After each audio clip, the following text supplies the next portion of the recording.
عزیزان محترم، آج کے جمعۃ المبارک میں جس حوالے سے گفتگو کی جائے گی وہ ہے وہ نبیوں میں رحمت لقب پانے والا۔ یہ پورا ایک عنوان ہے، اس کے تحت بہت سارے اشعار ہیں نظم کے، اور آپ صلی اللہ علیہ وسلم کے تعریفات میں بہت سارے الفاظ ہیں۔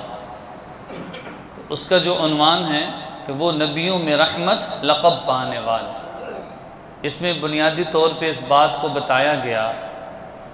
کہ اللہ رب العزت جس طرح رحمت للعالمین ہیں، پوری جہاں کے پروردگار ہیں، اسی طریقے سے جناب رسول اللہ صلی اللہ علیہ وسلم کو جہاں بہت سارے القابات سے نوازا گیا، انہی میں سے ایک یہ ہے کہ آپ صلی اللہ علیہ وسلم رحمت للعالمین ہیں، کہ پہلے جتنے بھی نبی آئے وہ ایک قوم کے لیے اور محدود مدت کے لیے، محدود وقت کے لیے، اور یہ بھی ہوا کہ ایک وقت میں بہت سارے نبی بھی ہوئے، لیکن جناب رسول اللہ صلی اللہ علیہ وسلم کو اللہ رب العزت نے محدود وقت کے لیے نہیں، محدود مکان کے لیے نہیں، محدود افراد کے لیے نہیں، بلکہ پورے جہاں کے لیے، صرف انسان نہیں بلکہ جن و انس اور حیوانات، نباتات، یہ اس بات کی گواہی ہے کہ آپ صلی اللہ علیہ وسلم کے زمانے میں درخت آپ کو سلام کیا کرتے تھے، مٹھی میں پتھر ہوتے تو وہ بول پڑا کرتے تھے، اور اسی طریقے سے صرف مسلمانوں کے خیر خواہ نہیں تھے، غیر مسلم جو کفار تھے وہ آپ صلی اللہ علیہ وسلم کی رحمت کو دیکھ کر کے اسلام میں داخل ہو جاتے تھے، اور جس منبر پہ آپ صلی اللہ علیہ وسلم بیٹھ کر خطبہ دیا کرتے تھے، آپ کے وصال کے بعد اس منبر سے رونے کی آوازیں آتی تھیں۔ تو آپ صلی اللہ علیہ وسلم کی جو رحمت ہے یہ قیامت تک کے آنے والے ہر فرد کے لیے عام ہے۔ تو اسی وجہ سے اللہ رب العزت نے قرآن پاک میں دو باتوں کی طرف اشارہ کیا۔ سب سے پہلی چیز وَمَا أَرْسَلْنَاكَ إِلَّا كَافَّةً لِلنَّاسِ، اے نبی ہم نے آپ کو پوری انسانیت کے لیے نبی بنا کر بھیجا، اور آپ صلی اللہ علیہ وسلم کی ایک خاصیت یہ بھی ہے کہ آپ کے ہوتے ہوئے کوئی دوسرا نبی نہیں ہے۔ جس طرح میں نے عرض کیا کہ پہلی امتوں میں دو بھی نبی ہوتے تھے، 3 نبی بھی ہوتے تھے، 4 بھی ہوتے تھے، لیکن آپ صلی اللہ علیہ وسلم اکیلے نبی ہیں۔ اور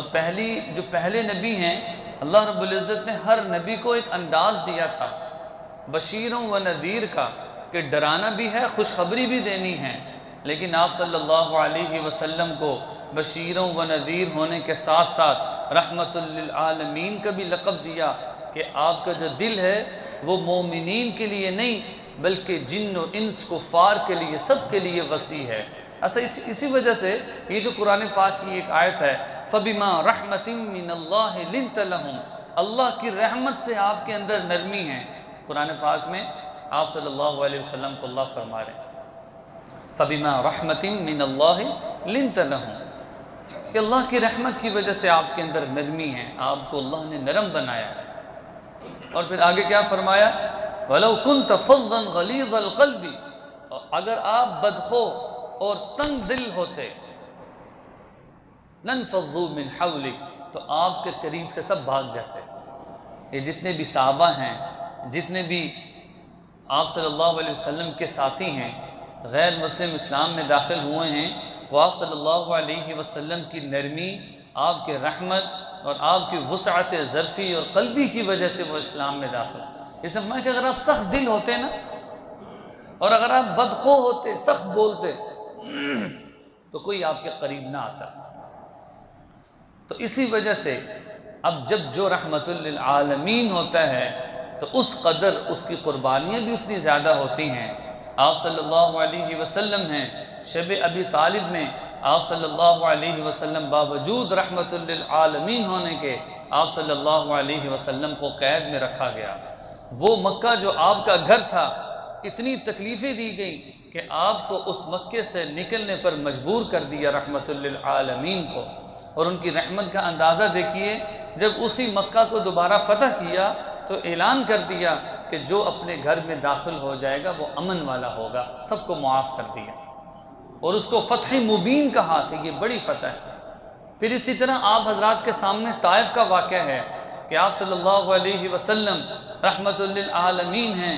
جا رہے ہیں طائف کی وادیوں میں، ان کو دعوت دی، لیکن ان کے جو سردار تھے انہوں نے آپ کی بات کو نہ مانا اور الٹا آپ صلی اللہ علیہ وسلم کو تکلیف دی۔ تو اندازہ لگائیے آپ کی رحمت کا کہ یہ وہ وقت ہے کہ جب سختی کی جا سکتی تھی، دل کے اندر پریشانی آ سکتی تھی، کسی کے لیے بددعا آ سکتی تھی، لیکن آپ صلی اللہ علیہ وسلم نے کیا فرمایا؟ اللہم اہدی قومی فإنہم لا یعلمون، اے اللہ میری اس قوم کو ہدایت دے، یہ جانتی نہیں ہے۔ اور پھر خود اپنی شکایت کرتے ہیں کہ اللہ میں اپنی شکایت کرتا ہوں اپنی بے بسی اور کمزوری کی۔ یہ وہ چیز ہے رحمت للعالمین کہ آپ کے دل کو اللہ نے وسیع بنایا تھا، دل کو نرم بنایا تھا۔ ایک واقعہ آتا ہے کتابوں میں کہ آپ صلی اللہ علیہ وسلم ایک مرتبہ اپنے چند اصحاب کے ساتھ اپنے گھر میں تشریف فرما ہوئے۔ اس وقت گھر میں 2 ازواج مطہرات موجود تھی، ان میں حضرت عائشہ صدیقہ رضی اللہ عنہا اور دوسرا حضرت حفصہ رضی اللہ عنہا۔ آپ صلی اللہ علیہ وسلم نے فرمایا کہ کچھ کھانے کو لاؤ، میرے صحابی اور میں آئے ہیں۔ اب دونوں ازواج کے دل میں تھا کہ میں سب سے پہلے خدمت کا موقع مجھے ملے۔ حضرت عائشہ صدیقہ رضی اللہ عنہا بھی کھانے بنانے لگ گئیں، حضرت حفصہ نے بھی شروع کر دیا، دونوں کی کوشش تھی کہ پہلے ہم پیش کریں۔ اب کتابوں میں آتا ہے، مسلم کی روایت ہے کہ حضرت حفصہ رضی اللہ عنہا اس وقت بہت جوان تھی، بہت جلدی میں انہوں نے کھانا بنایا اور ایک پیالہ نما آپ صلی اللہ علیہ وسلم کی خدمت میں پیش کرنے لگی۔ وہ اتنی جلدی میں تھی کہ جیسے ہی آپ کے قریب پہنچی وہ پیالہ ان کے ہاتھ سے گرا اور آپ صلی اللہ علیہ وسلم کے کپڑوں پر اور صحابہ کے کپڑوں پر وہ سالن گر گیا۔ اب حضرت عائشہ صدیقہ رضی اللہ عنہا فرماتی ہیں کہ جب یہ واقعہ ہوا ادھر سے میں بھی آ گئی اور میں نے دیکھا کہ آپ صلی اللہ علیہ وسلم کے کپڑوں پر سالن ہے، صحابہ کے اور نیچے گرا۔ اب بڑے پریشان ہوئے۔ اب انسان کی طبیعت کیا چاہتی ہے کہ ذرا سے اس کی کپڑوں پہ، اس کے جسم پر کوئی تکلیف ہو، وہ غصہ کرتا ہے، وہ ناراض ہوتا ہے، یہ کیا ہو گیا؟ اپنے گھروں کی مثالیں دیکھ لیجئے۔ لیکن فوراً آپ صلی اللہ علیہ وسلم نے فرمایا کہ حفصہ کھڑی ہو جاؤ۔ کتابوں میں ہے کہ وہ جو پیالہ تھا وہ بھی ٹوٹ چکا تھا، آپ صلی اللہ علیہ وسلم نے پیالہ منگوایا اور فرمایا کہ حفصہ وہ جو سالن گر گیا اس کے لیے ہمیں تمہیں معاف کرتے ہیں، اور وہ جو پیالہ ہے اس کے بدلے میں یہ پیالہ تم اپنے پاس رکھ لو۔ تو یہ رحمت للعالمین ہیں، معاف کرنے والے۔ وہ عورت جو روز آپ کے اوپر کوڑا کرکٹ پھینکتی تھی، پتہ چلا وہ بیمار ہے، اس کے گھر میں عیادت کرنے چلے۔ تو عزیز محترم، یہ معافی اور درگزر یہ عام بندے کا کام نہیں ہے، یہ امام الانبیاء کو اللہ رب العزت نے جو وصف رحمت کا عطا کیا تھا، یہ وہ رحمت تھی جو مسلمانوں کے لیے، کافروں کے لیے۔ یہی وجہ ہے، مثال کیا ہے؟ ایک کافر آیا، مسجد میں پیشاب کر دیا، صحابہ اٹھے، حضرت عمر فاروق رضی اللہ عنہ کہنے لگے ہمیں حکم دیں، ابھی ہم اس کا سر تن سے جدا کرتے ہیں۔ لیکن آپ صلی اللہ علیہ وسلم نے کیا فرمایا؟ یسروا ولا تعسروا، اللہ نے تو ہمیں آسانیاں کرنے کے لیے بھیجا ہے، تکلیفیں اور سختی کرنے کے لیے نہیں بھیجا۔ آسانیاں کرو۔ اب جب آسانی کی، اس کو معاف کیا، تو کتابوں میں آتا ہے کہ یہی آسانی اور معافی کو دیکھ کر کے وہ ایک وقت آیا کہ وہ اسلام میں داخل ہو گیا۔ تو اسی وجہ سے قرآن پاک کی دوسری آیت میں بھی اللہ نے فرمایا لَقَدْ جَاءَكُمْ رَسُولٌ مِّنْ أَنفُسِكُمْ، اللہ نے ایک رسول تمہارے میں سے بھیجا، عزیز علیہ، وہ تم پر بہت عزیز ہیں، حریص علیکم بالمؤمنین، وہ مومنین پر اپنی جان سے زیادہ حریص ہیں، کہ مومنین کو وہ اللہ کی طرف لے کے آنا، ان کے دلوں پر محنت کرنا۔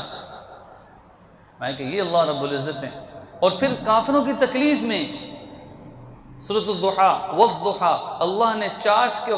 وقت کی قسم اٹھائی، واللیل، اور رات کی قسم اٹھائی، اذا سجا، جب وہ ساری چیزوں کو ڈھانپ لیتی ہے، ما ودعک ربک وما قلی، آپ کی جب کافروں کی تکلیفیں حد ہو چکی تو اللہ نے کیا فرمایا؟ ما ودعک ربک وما قلی، آپ کے رب نے آپ کو تنہا نہیں چھوڑا۔ اب یہ نہ سمجھیے کہ آپ کے رب نے آپ کو چھوڑ دیا کہ تکلیفیں نہیں، رفع درجات کے لیے۔ ما ودعک ربک وما قلا، آپ کے رب نے آپ کو تنہا نہیں چھوڑا، وللآخرۃ خیر لک من الاولی، یہ یاد رکھ لیں دنیا کی تکلیفیں، مصیبتیں، پریشانیاں یہ عارضی ہیں، وللآخرۃ خیر لک من الاولی، آخرت جو ہے وہ ہر آدمی کے لیے بہترین جگہ ہے بدلنے کی۔ جب کوئی مصیبت پریشانی آتی ہے نا تو درجات بلند ہوتے ہیں، نیکیاں معاف ہوتے ہیں۔ ایک روایت میں ایک آدمی نے اپنے دائیں جیب میں دیکھا، اس کا موبائل نہیں ہے، اس کو پریشانی، کوئی بھی چیز کی مثال ہے، اس نے اپنی چیز کو گم پایا، وہ پریشان ہوا، فوراً اس نے دوسری جیب میں دیکھا، مل گیا، میں کہ اس پریشانی پر بھی اللہ اس کو اجر عطا فرمائے، اس لیے رفع درجات کا بلند ہے۔ پھر آگے کیا فرمایا، وَلَسَوْفَ يُعْطِيكَ رَبُّكَ فَتَرْضَىٰ، یہ عارضی پریشانیاں ہیں، آپ کا رب آپ کو اتنا دے گا کہ آپ راضی ہو جائیں گے۔ پھر کیا ہوا، ابتدا میں تو مسلمان بڑے پریشان تھے، بہت قلیل تعداد تھی، لیکن بڑی بڑی فتوحات اللہ نے مسلمانوں کو دی، ان فتوحات کے نتیجے میں اور اللہ رب العزت نے آپ صلی اللہ علیہ وسلم کو اپنی رضا اور مرتبے اور بلندیاں عطا کر کے اس کا مصداق بنا دیا کہ وَلَسَوْفَ يُعْطِيكَ رَبُّكَ فَتَرْضَىٰ، آپ کا رب آپ کو اتنا دے گا کہ آپ راضی ہو جائیں۔ پھر آگے کیا فرمایا، أَلَمْ يَجِدْكَ يَتِيمًا فَآوَىٰ، اس اللہ نے آپ کو یتیم پایا، فآوَىٰ تو ٹھکانہ دیا، ٹھکانہ کیا، اس وقت عرب کی سب سے امیر ترین عورت کے ساتھ آپ صلی اللہ علیہ وسلم کا نکاح کروا دیا، حضرت خدیجہ رضی اللہ عنہ، یہ ٹھکانہ دیا، مالی طور پہ بھی اللہ رب العزت نے آپ صلی اللہ علیہ وسلم کا معاون ان کو بنایا، اور ہر اعتبار سے، دینی اعتبار سے بھی معاون بنا۔ تو عزیز محترم، یہ آپ صلی اللہ علیہ وسلم کی وہ قربانیاں اور مصائب اور مشکلات ہیں، لیکن آپ صلی اللہ علیہ وسلم رحمت للعالمین ہیں، اسی وجہ سے باوجود تکلیفیں پریشانیوں کی آپ صلی اللہ علیہ وسلم کو رحمت للعالمین بنا کر بھیجا گیا، اور فرمایا کہ وما ارسلناک الا رحمت للعالمین، اللہ نے تو آپ کو جہاں کے لیے، جہاں والوں کے لیے رحمت بنا کر بھیجا ہے۔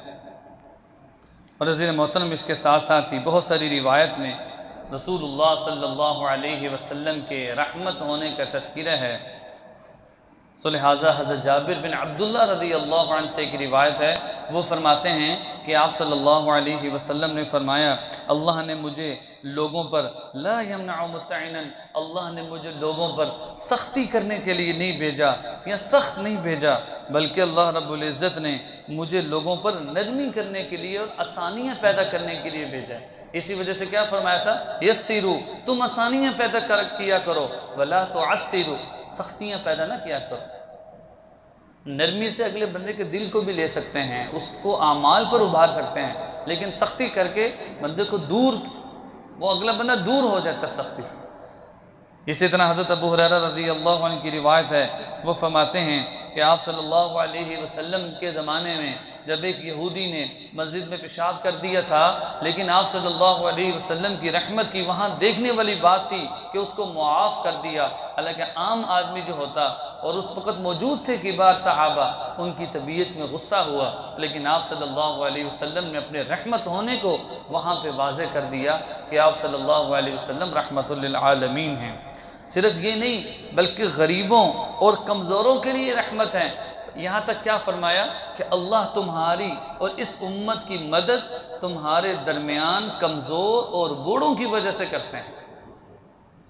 کیا فرمایا، اللہ تمہاری مدد و نصرت کرتے ہیں تمہارے درمیان تمہارے کمزوروں کی وجہ سے اور تمہارے بوڑھوں کی وجہ سے، اللہ تمہاری مدد و نصرت کرتے ہیں۔ یہی بات ہے،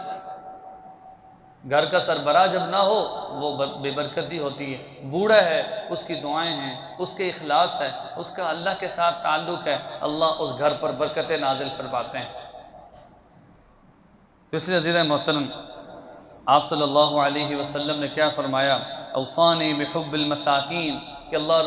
صحابے بھی فرماتے ہیں کہ آپ صلی اللہ علیہ وسلم جہاں ہمیں وصیت فرمایا کرتے تھے، ان میں یہ بھی تھا کہ تم یتیم اور مسکینوں کے ساتھ محبت کیا کرو، یتیم کے سر پہ ہاتھ رکھا کرو، اس کی ضرورتوں کو پورا کیا کرو۔ اور قرآن پاک میں کیا فرمایا کہ تم ناحق یتیم کے مال کو نہ کھاؤ، وَلَا تَقْرَبُوا مَالَ الْيَتِيمِ، یہاں تک کہ فرمایا کہ تم یتیم کے مال کے قریب بھی نہ جاؤ۔ قریب جانے سے کیا مراد ہے کہ اس پر غلط نظر نہ رکھو، اس کے مال کو نہ ہتھیاؤ، اور اس کے سر پر شفقت کا ہاتھ رکھو گے تو تمہارے ہاتھ کے نیچے جتنے بال آئیں گے اس بال کے برابر اللہ رب العزت بکریاں صدقہ کرنے کے برابر ثواب عطا فرمائیں گے۔ یہ وہ ساری چیزیں ہیں کہ جس سے معاشرے کے اندر ایک ترغیب پیدا کی گئی، اور پھر اس کے ساتھ ساتھ یہ بتایا کہ صرف غریبوں اور یتیموں کا حق نہیں بلکہ جو خواتین ہیں عورتوں کے حقوق کو بتلایا، اور ان کے ساتھ جو ان کے حقوق اللہ رب العزت نے لازم کیے ہیں ان کے حقوق کو ادا کرنا، کہ یہ بھی آپ صلی اللہ علیہ وسلم کی رحمت میں سے تھا کہ وہ عورت تھی آپ صلی اللہ علیہ وسلم کو تکلیف دیتی تھی، لیکن آپ صلی اللہ علیہ وسلم خود اس کے گھر میں جائے اور اس کے حال احوال پوچھا کرتے تھے۔ پھر اسی طرح عورتوں کے حقوق میں، وراثت میں اور ہر چیز میں عورتوں کے حقوق کو بیان کیا کہ یہ ایسا نہیں ہے کہ ان کو کمزور سمجھا جائے، وراثت میں ان کا پورا حق ہے، اور جو حق نہ دے گا اس کے خلاف بہت ساری وعیدیں ہیں جو قرآن و حدیث میں ہیں، اور اگر یہ سمجھتے ہیں کہ اس کی ضرورت نہیں ہے تو پھر وہ جتنی بھی وعیدیں ہیں وہ ان کا مستحق بن رہا ہے۔ اور اس کے ساتھ ساتھ آپ صلی اللہ علیہ وسلم بچوں پر بھی بڑے رحیم تھے، آپ کی رحمت بچوں کے لیے بھی تھی۔ آپ صلی اللہ علیہ وسلم بچوں کے ساتھ کھیلا کرتے تھے، سجدے میں نماز میں ہیں، حسن حسین ہیں، حسنین رضی اللہ عنہما، وہ آپ کے اوپر سوار ہو جاتے۔ پھر اسی طریقے سے حضرت انس رضی اللہ عنہ فرماتے ہیں کہ میں 11 سال آپ صلی اللہ علیہ وسلم کی خدمت میں رہا، لیکن آپ صلی اللہ علیہ وسلم نے کبھی مجھے یہ نہیں کہا کہ تم نے یہ کام کیوں کیا اور یہ کام کیوں نہیں کیا۔ 2 حدیث کے الفاظ ہیں، میں کہ کبھی نہیں آپ صلی اللہ علیہ وسلم نے فرمایا۔ اب سوچیں 10 سال 11 سال کا عرصہ ہے، ایک خادم ہے، کبھی آپ صلی اللہ علیہ وسلم اس کو ڈانٹا نہیں۔ یہاں تک حضرت انس رضی اللہ عنہ فرماتے ہیں ایک موقع ایسا آیا کہ آپ صلی اللہ علیہ وسلم مجھے سخت ڈانٹ سکتے تھے، لیکن وہ موقع یہ تھا کہ آپ صلی اللہ علیہ وسلم نے اہم پیغام دے کر مجھے بھیجا۔ اس وقت میں کم سن تھا، اتنا عمر نہیں تھی، تو میں نے دیکھا کہ بچے کھیل رہے ہیں، میں ان کے ساتھ ہی کھیلنا شروع ہو گیا، اور کھیلتے کھیلتے بہت سا وقت گزر چکا۔ ادھر آپ صلی اللہ علیہ وسلم منتظر تھے کہ یہ کب جواب لے کر آئے۔ جب میں کھیل رہا تھا تو آپ صلی اللہ علیہ وسلم نے پیچھے سے میرے کندھے پہ ہاتھ رکھا اور فرمایا کہ انس تم یہاں ہو۔ اور یہ جملہ ارشاد ہے، میں کہ یہ وہ موقع تھا کہ آپ صلی اللہ علیہ وسلم مجھے ڈانٹ سکتے تھے، سختی کر سکتے تھے کہ اہم پیغام ہے، وہ منتظر ہیں، لیکن فرمایا کہ آپ صلی اللہ علیہ وسلم نے ڈانٹا نہیں، صرف ہاتھ رکھا اور مجھے یاد دلا دیا کہ یہ کام تھا جو تمہارے ذمہ لگا، انس تم یہاں ہو بس۔ تو اس لیے سے محترم، جس طرح بڑوں کے لیے، بوڑھوں کے لیے، عورتوں کے لیے آپ صلی اللہ علیہ وسلم رحیم اور کریم تھے، آپ کی رحمت تھی، تو اسی طرح بچوں کے لیے بھی تھی۔ اور یہاں تک فرمایا، امت کو حکم دیا، من لم یرحم صغیرنا ولم یوقر کبیرنا فلیس منا، کہ جو ہمارے چھوٹوں پر شفقت نہیں کرتا، چھوٹوں پر شفقت کی بات ہے، ولم یوقر کبیرنا، اور ہمارے بڑوں کا احترام نہیں کرتا، فلیس منا، وہ ہم میں سے نہیں ہے۔ بلکہ اس بات کی بھی ترغیب دی کہ چھوٹوں پر شفقت کیا جائے، ان کے ساتھ نرمی کے ساتھ پیش آیا جائے۔